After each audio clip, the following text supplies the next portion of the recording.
I know I'm 5 minutes early, but okay. Anyway, today is the 23rd of December. It's Friday. It's the last live stream before Christmas, which is on Sunday. We're not doing the Christmas one. And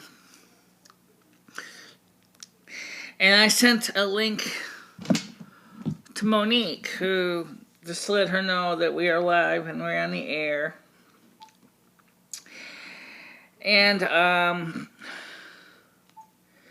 have to be honest, when it comes to these days of the week, I get really kind of anxious to do a good video, and then I do a really hard job to get these videos right the first time.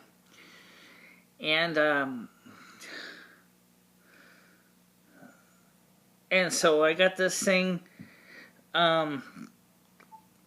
going now, so I could do the video. And I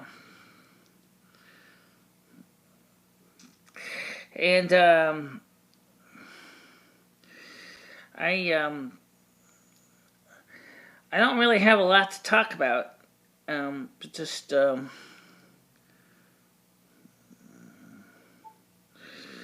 Just want to let you know that I am, I'm feeling a little glum.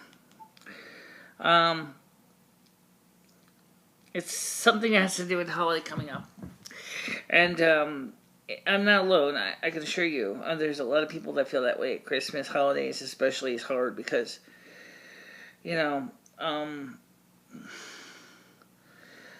I really kind of wish that I was the kind of person that could fix the things with the world that's wrong and all that. But you know what? I can't. So, anyway, as far as I know, everything's working. The microphone's on, the camera's on. I wanted to, later on, I'm going to try doing something that might not excite a lot of people, but I'm going to try anyway. I'm going to try to, me and Lumi, we're going to try to do some singing without accompaniment. And the reason is that we wanted to share with you some of our many talents that we've developed over the years. And I could tell you that this is the time of year when everybody, of course it's the 23rd, it's a Friday, most everybody who's going to go to their relatives or traveling around the country have already booked the flights or the trains or en route to the destination. And that includes my friends and me, and I'll just see if this thing is recording right. I have a couple of recording right now. I just wanted to make sure. Yeah, it's recording. Okay. But for some of us, this time of year sucks because I have no family. My family kicked me to the curb long ago. A few years ago, I used to have friends that would spend time with me a lot. Oh, someone's going to the house phone. Hello, you're on the air. Can I help you?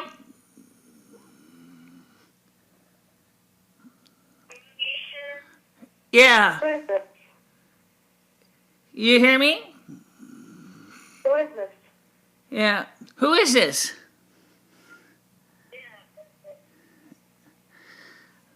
I think I dialed the wrong number. Yeah, this is Michele. You got the right number. This is the live studio line for the North American Snow Queen Palace. Oh, yeah, no, I was trying to dial my grandma's phone number. Sorry. Have a Merry Christmas.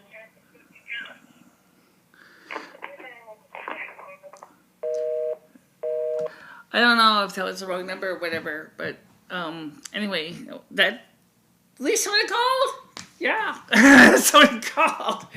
Maybe you should answer the phone first, when the handset first, and yeah, okay. Anyway, what was I saying? You obviously guess the phone's on, and so today, of course, like I said, I don't really have any family, and so I never really get a chance to enjoy Christmas that much as I used to when I was younger. Oh yeah, I got these guys. Yeah, one's outside. Where's these outside?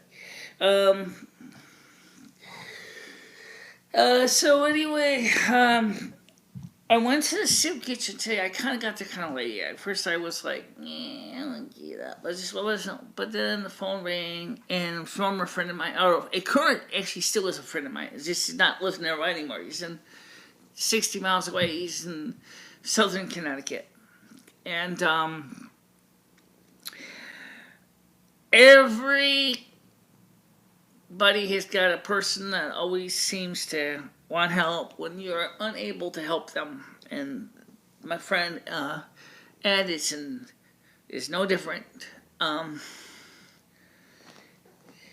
He said to me, he says, I want you to explain to people what's going on about my life. I said, where? He said, everywhere. Everywhere? You sure about that? Yeah, I want people to know what's going on. He says, I want you to talk to people on Facebook about it. I said, do you want me to tell them on YouTube too? They go all over the world. Oh, I guess so. He says, if you could. I said to myself, it's okay. I told him, I said, I can try to do that. But I don't know how much I'm supposed to divulge. He says, tell him everything. Everything? But I don't even have all the details myself. Well, Michele, please, just tell him what you know. I said, okay, fine. My friend, Edward, John, Mitch, no, or sometimes the way it's pronounced, his name is pronounced Michno, is having a couple of personal issues in his life right now. He has no home. Okay, he had been living with some people for a while, and they were subletting rooms, but they were not a licensed multi-dwelling unit, so they couldn't really do that. Okay, and nor were they a boarding house. And of course, the gentleman that he was renting from said to him, well, you know, the holidays are coming up. My sons want to come home, and they're going to need a room. So first, the other guy in the larger room was asked ahead of time in October to prepare to leave. And the landlord told Ed, he said, you don't have to leave if you don't want to. He said, it's just my son wants the bigger room. Well, I guess something happened, and the next thing you know it, Ed had to leave too.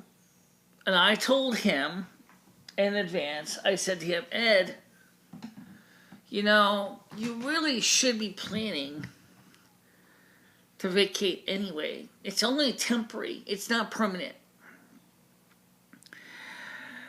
And so finally, the Department of Social Services kind of told him that since he's not living in a boarding house or any licensed multifamily dwelling per zoning of where the town he was in, which is Norwalk, that if he wanted to continue to receive food stamps, he had to get out and go on into a licensed zoned boarding house, which he couldn't afford. The rent's too high. He was only getting $760 a month.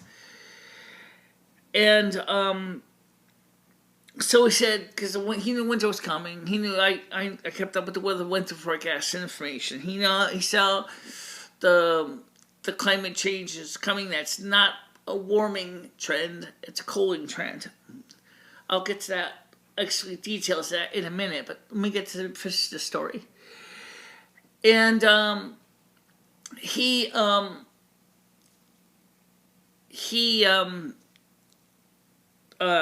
decided, okay, I'm gonna go back to Florida, and he hooked up.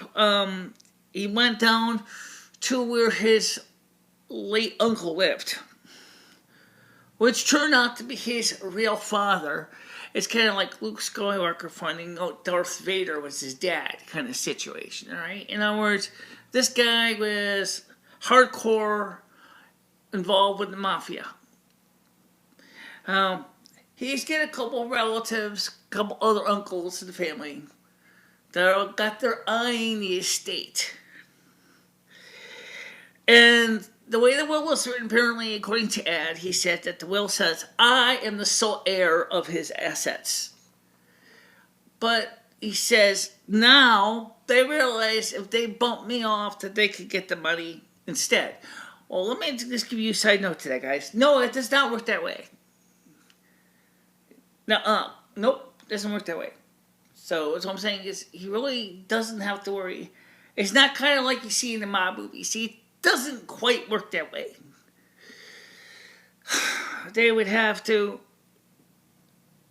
if Ed never claims it, however, and they don't even have to put him in cement booties and send him floating down the Naugatuck River. Because first of all he has to do is scare the hell out of him enough that he doesn't go into probate in the town that his father lived and claim it. And after a period of time, the probate court will usually find another relative to take the assets. And then he says, well, I don't really know if I want the money. I said, first of all, how much money are we talking about? He said, I don't know. They never have no clue how much money it is. It must be a lot, though. Okay. I said, these people, including this guy, I was down in Miami, in the room next to me. His name was Alfonso. Was kind of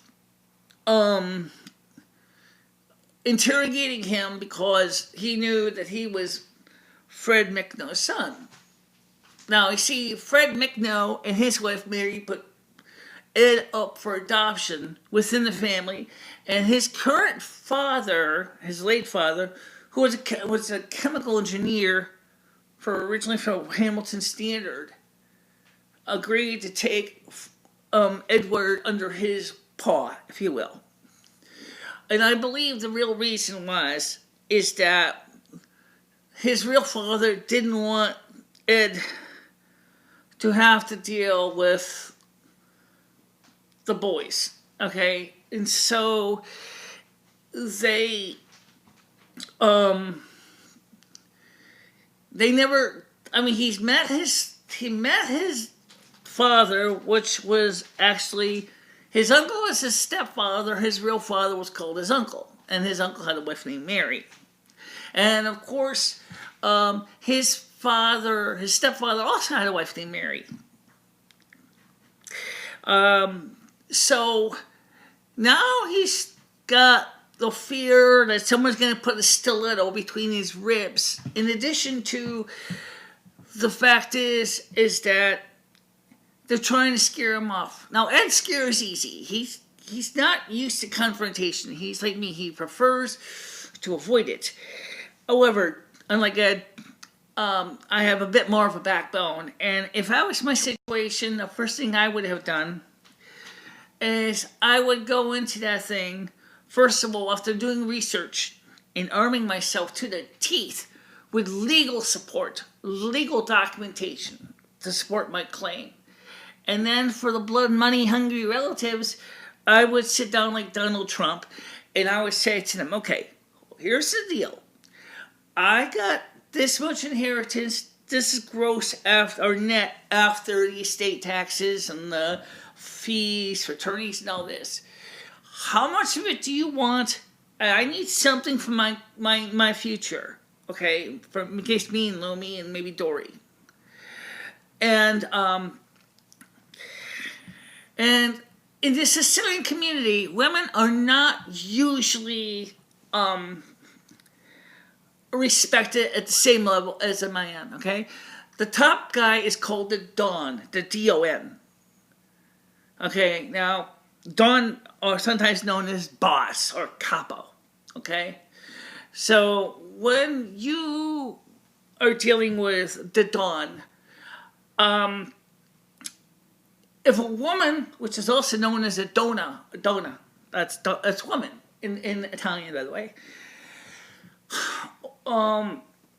goes up, it has assets like that. Usually, they usually go to the firstborn son. They don't usually go to the firstborn daughter. Not that they can't. It's in the traditional Italian family, especially in Southern Italians, don't do it that way.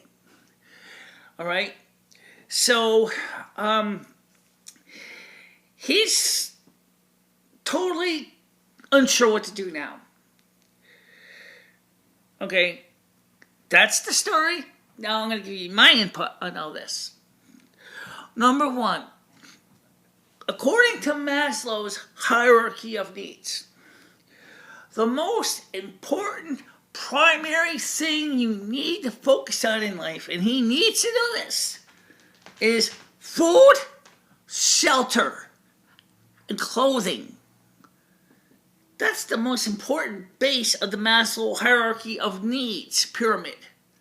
If you don't have those issues, it makes no sense whatsoever to talk about anything to do with inheritances and mafia relatives and all that, okay?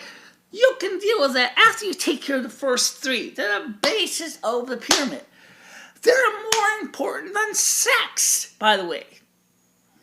Sex, by the way, like inheritance, greedy relatives, is like near the tippy top of that pyramid. Once you got the base needs met, you can start dealing with the other guys. And I said, get yourself into a program for housing and shelter and food and start to rebuild your psyche. Once you can deal with that, the money can sit in trust all at once. It will earn interest.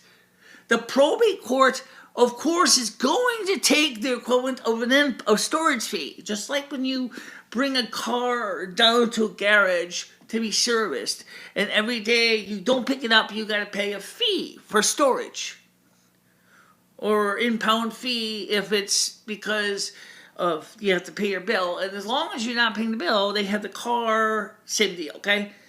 And don't forget, once he finally does get the inheritance, if he decides to go through this, and it's going to be a legal mess, it's just going to be a legal mess, because he's going to have to go through not just the probate court for the estate, but also he's going to have to deal with those greedy relatives. Now, when it comes to issues like this, Ed is not comfortable with negotiation. I can see why. These guys carry .357 Magnums and 9mm on their hips. Okay, they're not the kind of guys you can go ahead and say, why don't you come over for some tea and crumpets and we'll discuss it. Well, maybe we can, if I can talk to the Don directly and say, look, I'm going to work with you as Edward Mitchell's representative, and I'm going to help him to the best of my ability. I may not be able to do everything for him, but right now he's not in any condition to take the money, okay? He does need some for his grandchildren, but I don't know how much money we have here. We don't even know how much it is. After the estate taxes and the lawyer's fees and all this crap, we don't know how much it's going to be. So, you guys, involved in mafia business and stuff like that. You're like, I know how you work. My uncle was involved with the mob too, okay? I know how it works. I know business. I know how it's done. Of course, my uncle wasn't. He never officially said he was part of the mob. We always kind of knew. That's how he got a lot of the contracts he did. Besides the fact he had excellent workers, but he also had ways to negotiate those little gentleman deals in the back room. Okay, that's just, he didn't do it much, but if he had to, he had to. In other words, he reserved as an option. In other words, all cards are on the table. He would say to his client, all the cards are on the table. I'm willing to negotiate. I'm willing to do this, for these prices, because he was in the floor laying business. That was what he did, right? So, okay, you see you in oak strip flooring, in your gymnasium in a school, and so he would put in, a bid for the job, and that's why he used to do a lot of the public schools and private schools here in Connecticut, because that's what the family does. They do floor laying. But I'm sure more of his personal dealings, he probably has had to pull a few, mafia strings here and there. But I don't think he did much, but maybe, I don't know. And I never really got into my uncle's business that much. I really never dug into it. I just found some background about it, but I never really gave it much thought. But one of the things that my uncle and my father, God bless both of them, is they taught me how to negotiate and how to work out a settlement with people that is equitable. And thanks to Donald Trump, our president is doing the same thing. I'm going to get to that in a second too. Okay? I'm willing to sit down with the Don, and I'm willing to talk with the Don, with Ed President. And we're going to try to resolve this with no bloodshed. Okay? Now, that's what I'd like to do. So, but for the time being, okay, you guys, if you guys are part of the family and you watch this video, contact me at the contact information in the description, and then I'll talk back to you, I'll contact you, and we can discuss this matter. Because right now, Ed's condition is nowhere near ready to actually physically deal with a head-on confrontation with anyone. Okay? So, Ed, I made you promise. I told people about your situation. But, I don't know if it's going to really help you any. But maybe the Don will call me or write to me and get back to me, and I can sit down with him and discuss terms and find out what the story is, and then we can begin the process of scheduling a meeting and discussing it. But as I said, in Sicilian and Neapolitan culture, it's not common for you to work with women. Usually it's the men and the men. The men do theirs, the women do theirs. They usually do separate, deals. There is a woman mafiosa, and she is proven very successful in her dealings, and she tries to run a clean syndicate. She doesn't do crime. She just does. She got into it because she was born Italian, Sicilian Italian. She's doing this because her family long ago got involved with the speakeasies and things like that. And you also realize that I've been through that too, with Big George and Louie. Oh God, yeah.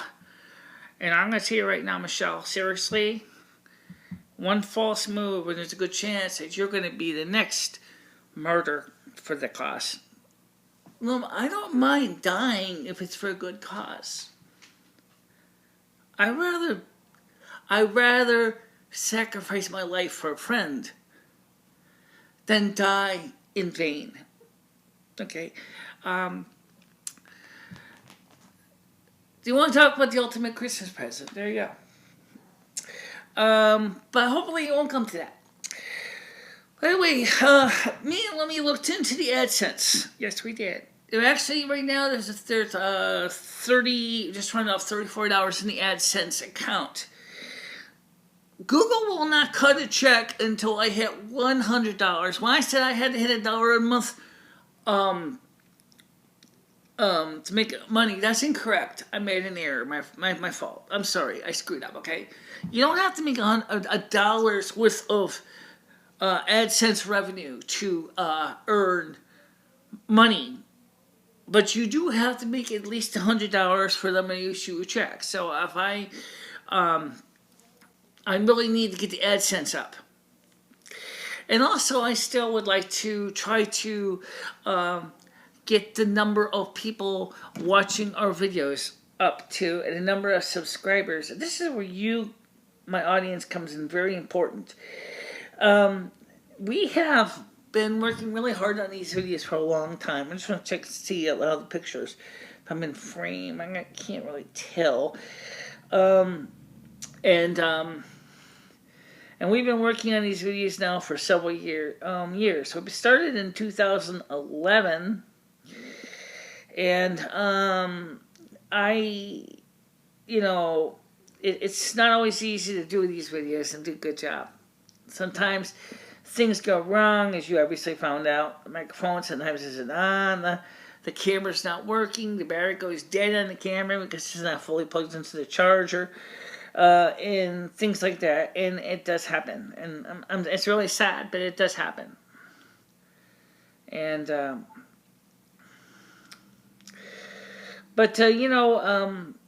I just gotta say is that as far as this Christmas goes, I don't know how many more Christmases I'm gonna have like this. I really, really, really need a change in life. I'm just to make sure our little preamp light is green. Yeah. Okay. So anyway, even like I said, even if March 21st, I know it's a few months away. There's no reason why we can't go get 42 more subscribers. And I really, really seriously have been working on these videos now for so long. I only been on AdSense for a few years. And for a while we were on it, then we stopped it, then we went back to it, and then some of the videos that have some music can't be monetized, even though they would have been successfully wonderful videos. I'm thinking the video like the chroma key green screen, I Think We're Alone Now video, if I had been allowed to earn that money from that video, it could have made a nice steady income for me. I really, a lot of people watched that video. A lot of people loved it. It was great, but, well, it's the way it is, I guess. Yeah, it's true. And you might also notice that even though it's called Coffee with Michele, or Lumi and Michele, there's no coffee. I didn't buy any for a couple days because I'm trying to make my money last for the last week of December. And Michele hates this. Oh, God, do I hate it? Yes, I do. I really, seriously would like to really be investing in technology and doing things other than just trying to fill up a time slot. So anything Ed Story did was it filled up some time slot. I don't know what positive changes we're going to make out of it, but hey, he asked me to tell the story, so I did. He originally wanted me to tell it on Facebook. Well, forget Facebook. Because here's why. Just saying it on Facebook is not going to get the kind of coverage that you're going to get if I get on YouTube.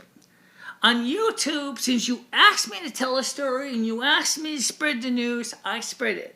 Because I used the most effective, powerful medium of all.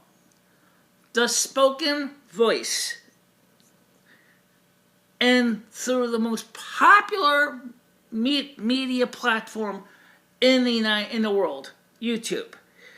And don't forget that because these go out by satellites and by fiber optic cables under the oceans, and they can go to planets outside of our solar system.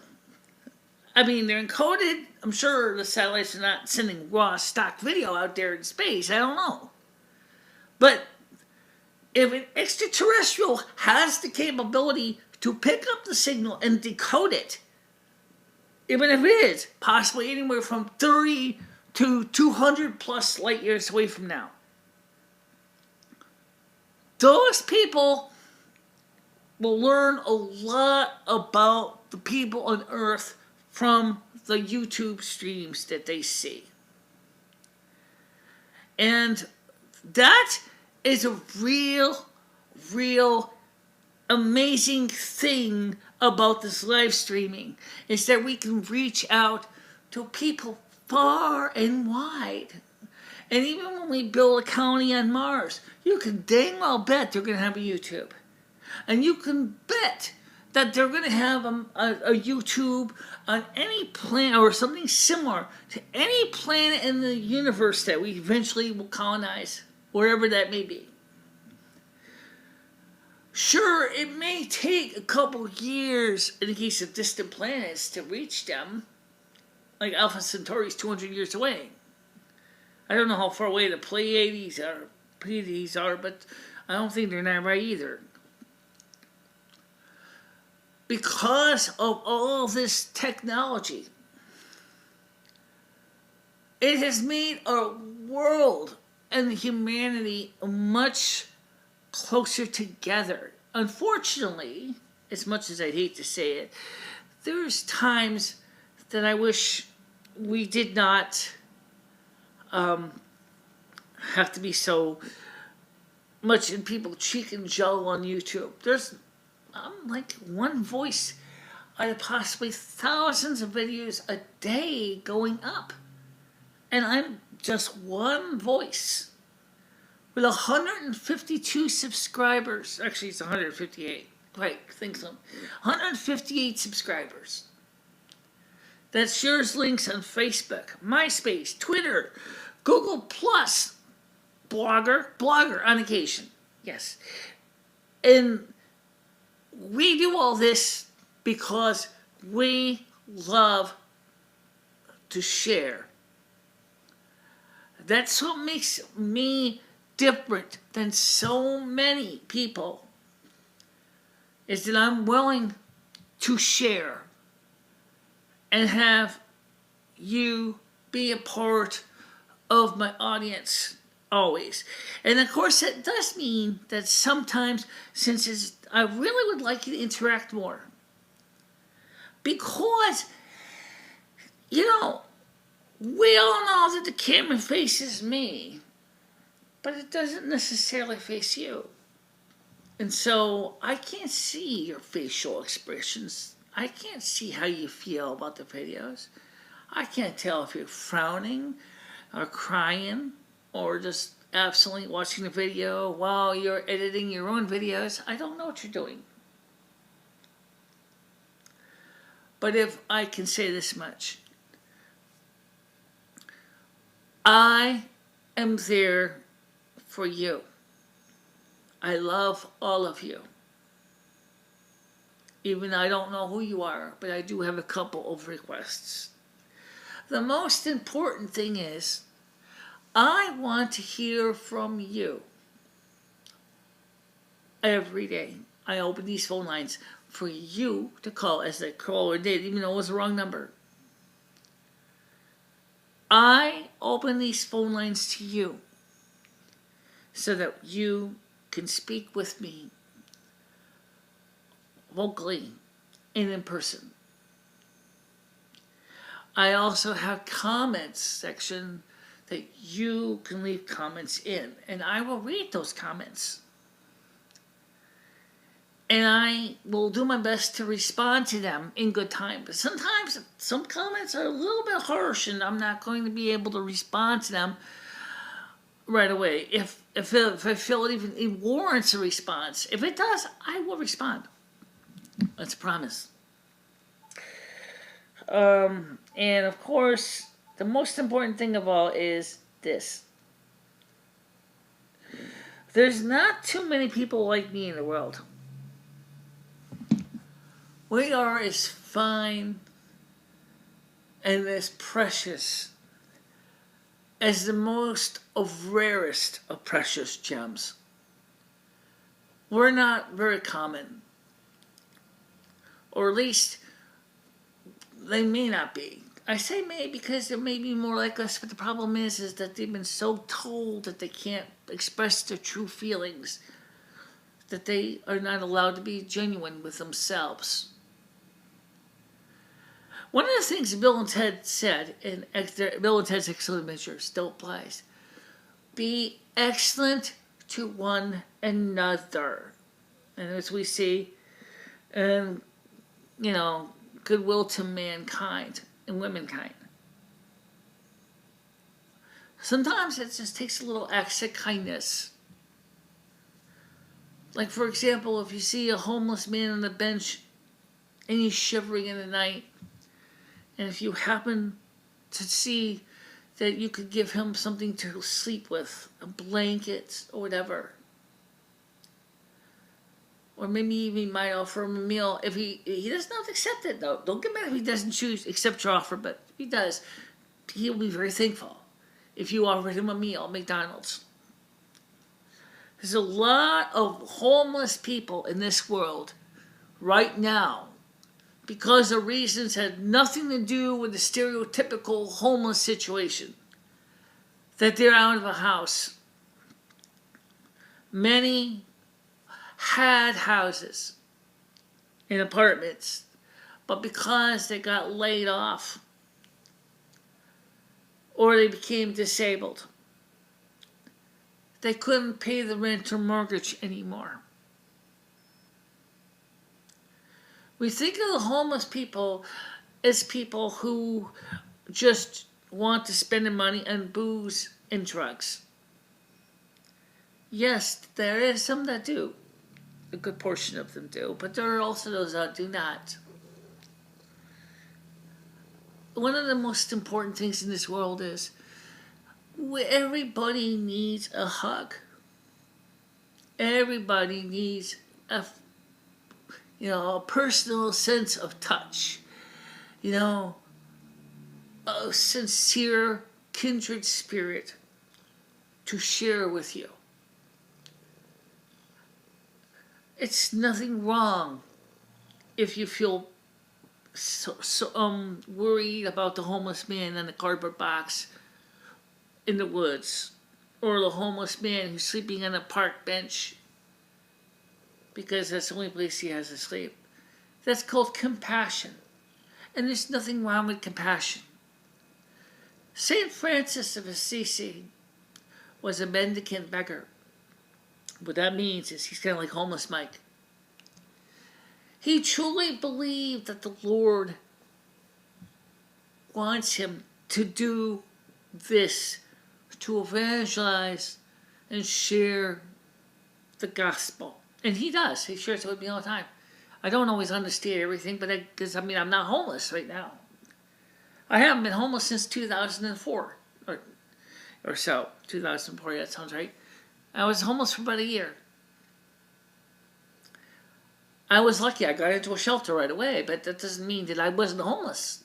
Okay, I didn't have a place. I had a hard time adjusting to that, and I did. But the thing is that because there are some people who unfortunately are not good with tough things. They're not emotionally strong, and they break easy. I really have pity for those people. I really do. Because they had everything that they ever needed. And all of a sudden, by some act of God or act of a mistake or bad planning on their part, that's gone. And now they're struggling. They're scared. They don't know if they're going to have a meal tomorrow, or they're going to sleep that night. Or someone who has total hatred for the homeless might decide to kill them while they sleep. Or the police to wake them up and harass them, arrest them, because there were so many cities, they criminalized homelessness. I'm sorry, officers, but putting a homeless man or woman in jail is not going to solve the problem. because now you're giving them an arrest record and a criminal rap sheet, and now they can't find a job. Even if they do want to work, but because of that, the chances of finding a job is slim to none. However, now let's get to what Donald Trump's doing. Donald Trump, before he even got to be president, a major Chinese businessman who makes glass, automotive glass, already had a small plant in Ohio, is going to be expanding his plant greatly and hiring more American people to work there because it's getting too expensive in China because of taxes. And so he's bringing more jobs back to Ohio. Same thing with the owner of SoftBank in Japan. He wants to invest $50 billion US into the economy in the United States and create at least 50,000 jobs. I hope that these investment opportunities for overseas to come back here could also come back to Connecticut. Winston's a mill town. The mills are pretty much have gone. The town is dying. I lived here since I was a freshman in the Gilbert School. That was in 1983. I graduated in 1987. In 1983, Reaganomics was doing great. There were jobs coming in. Connecticut, of course, has the Gretton Set Base, and they are a major military contractor. We also had Hamilton Standard. We had a few other businesses too. And ever since the situation with, especially after Obama, although under Bush was kind of still falling apart too. George Bush the first, he didn't do too bad. He tried to carry on the legacy from Ronald Reagan. After all, he was Ronald Reagan's vice president. His son, no, not so much. He was a failed businessman from the beginning, and he didn't really do as much as he could have. Bill Clinton came in, and the whole economy just went. And then he signed NAFTA into effect, which took major effect after he was out of office. And then the economy really went. Okay? So now we have a president, the current president, Barack Obama, who's a progressive. And he's trying to outsource jobs and create open borders and all these issues, which is the European Union is facing the exact same thing under the control of Brussels. And they're destroying Europe. Germany is a disaster. France is a disaster. It's no surprise that people want people like Marine Le Pen in France from the French Right Front. She wants to fix the situation in France. She wants to do the equivalent of build our own wall to stop all these immigrants coming in from all these Middle Eastern countries and flooding France, and stop all the crazy European regulations that are killing French industry. It's like Donald Trump said. It's the same thing. It's not globalism. In this case, it's French nationalism. It's American nationalism.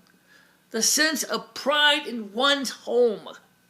It may be the country, your apartment complex, the street you live on, the town you live in, the county you live in, the state you live in. It doesn't matter. You have always going to be a piece of you that is always going to say, I am proud of where I live. I am proud of what I've done. As my case, as an American, I am proud of the work that I have done. I'm not so puffed with pride that I can't accept that one day, and it will happen. It always does, because there's always cyclic. That one day this channel may just go the way of a, fizzle out, and it may not be it anymore. We never know. Or, maybe I might pass away. I don't know how many years I got left. I could have 40. I could have 5. I could have 2. I could have 1. I could be dead tomorrow. I have no idea. But what I do know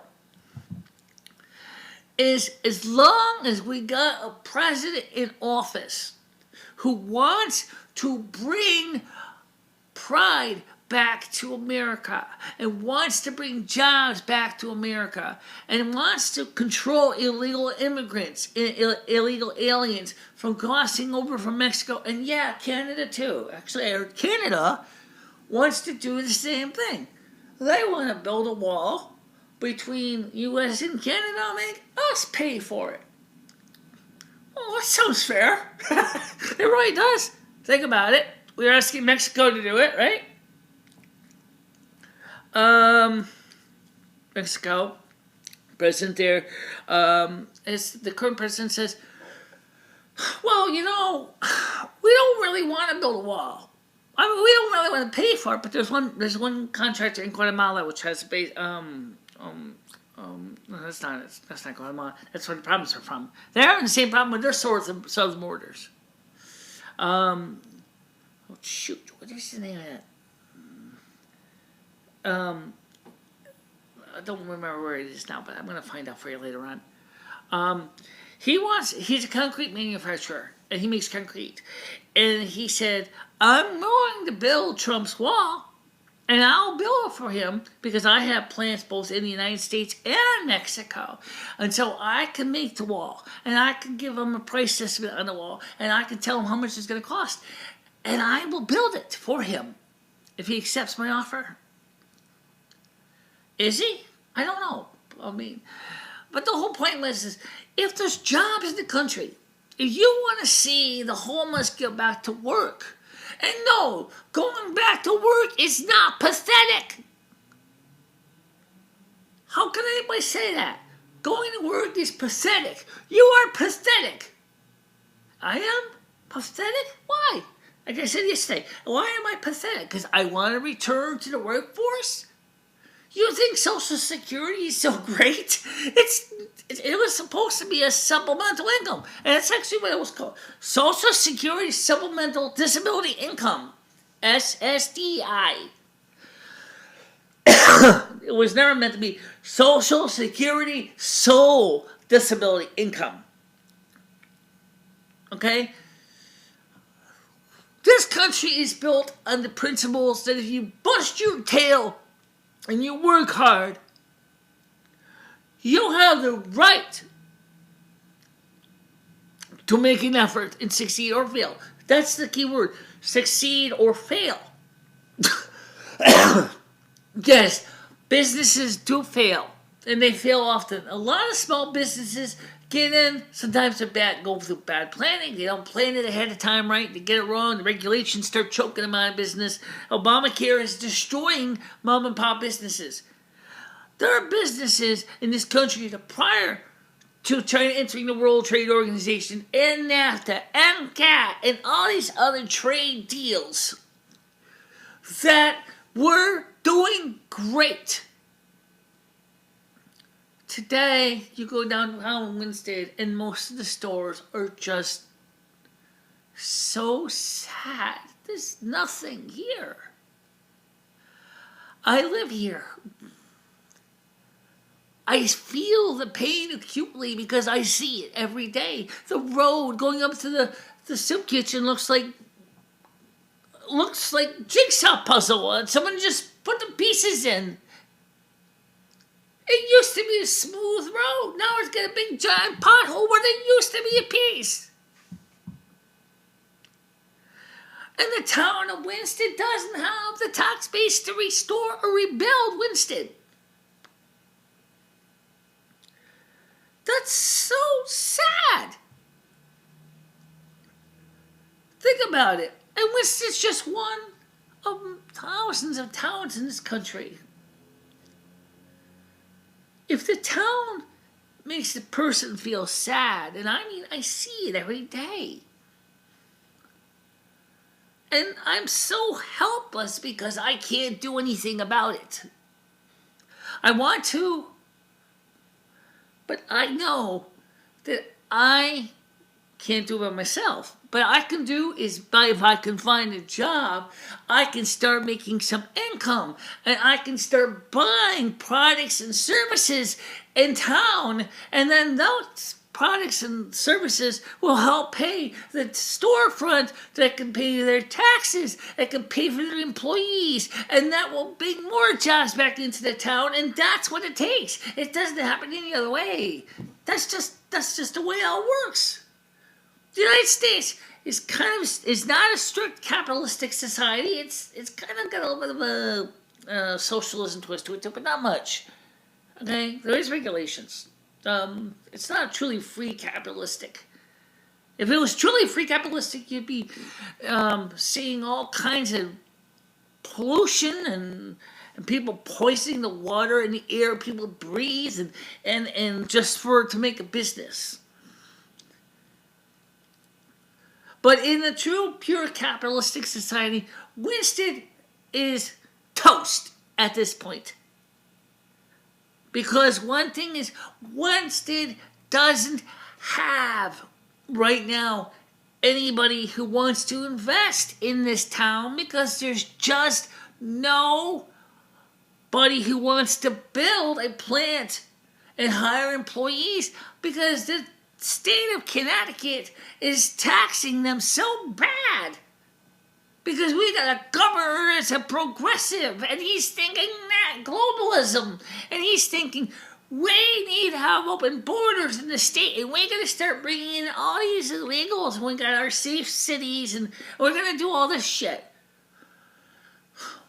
Nobody thinks about that, do they? They're always thinking, oh, it's just a small thing, no big deal. I'll just have more people on food stamps and welfare. I don't want to be on welfare anymore. I hate it. I hate it with a passion. I hate having to be left with $29 in the bank at the end of the fucking month after I paid all the bills. If even that much. And you know what? I hate those people who think that I'm pathetic because I want to go back to work.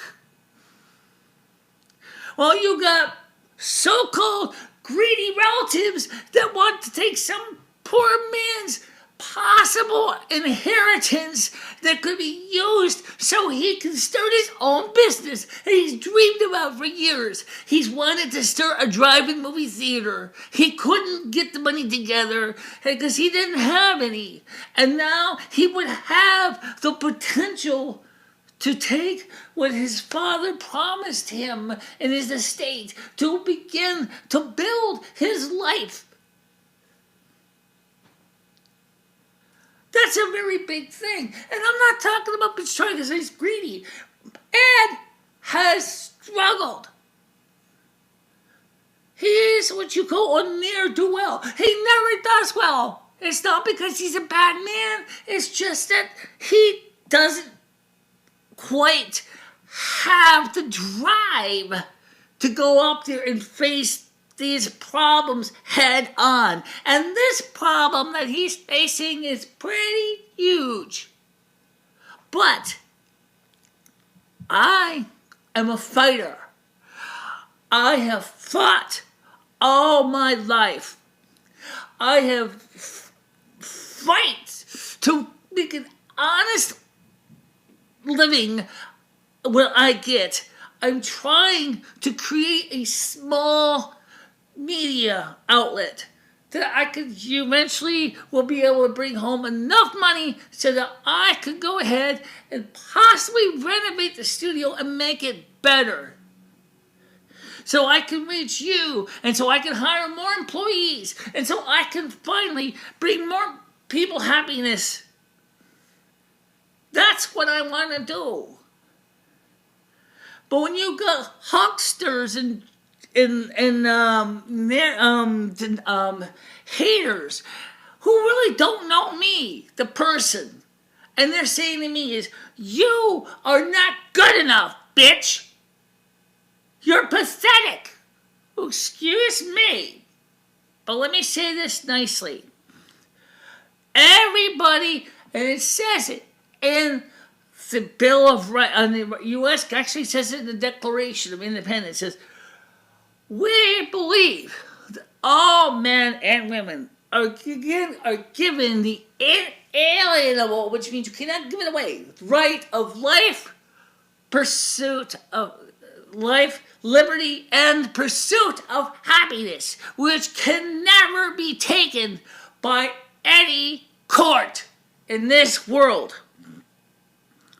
But the Constitution didn't say you get free medical, free dental, free housing, free this, free that. It doesn't say that. Our founding fathers believed that if you really, truly want to succeed, you'll get out of your fucking bed and you'll stand up even when your fucking hip hurts, and you'll go out there and you'll do your own thing, and you'll show people what you can do, and you'll show them your skills, and you'll show them your talents. And that's what I do every day. I don't always do good video. I'm sorry. I'm a human being. But at least, thanks to modern technology, it has made it possible for me to do more than just watch TV and eat and get fat and do nothing else in my life. I don't even know if the stupid microphone's still on. I think it is. I don't even know. That was a long spiel. You're not done, are you? No. I knew you wouldn't be done. But I can start to calm down a little bit. So guys, like I said, don't judge a book by its cover. Read the insides of the book too. Okay? Get to know me. I have at least 1,050 videos. You certainly can do that. You see me in all my different states of feeling, emotion, depression, everything else. So, now I'm going to get ready to wrap it up because it is getting late. And I said I would try to sing something. And I'm going to be honest right now, I am not a trained singer by any stretch of the imagination. In fact, I might just sound as bad as Amy Winehouse, so bear with me. Let me try to think of a song I know at least somewhat well. Okay, I got one. This is a very famous Protestant song. And actually, I'll sing two of them. I don't know all the words. If I have to add a little bit of multiple places, please bear with me. Let me do the one that's a little more known by most adults. Amazing grace, how sweet the sound that saved a wretch like me.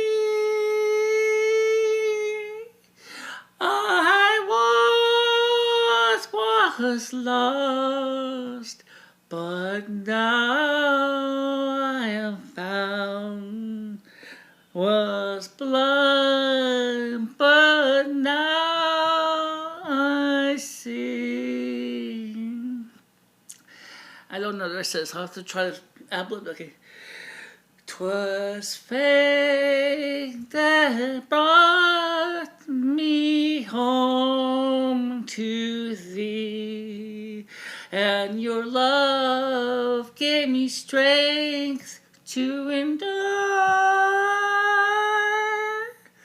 Oh, Jesus Christ, the begotten Son of the Most High, I believe. For you gave your life at 33 to offer salvation to me. I know I am not the best that can be, but I know that you are with me.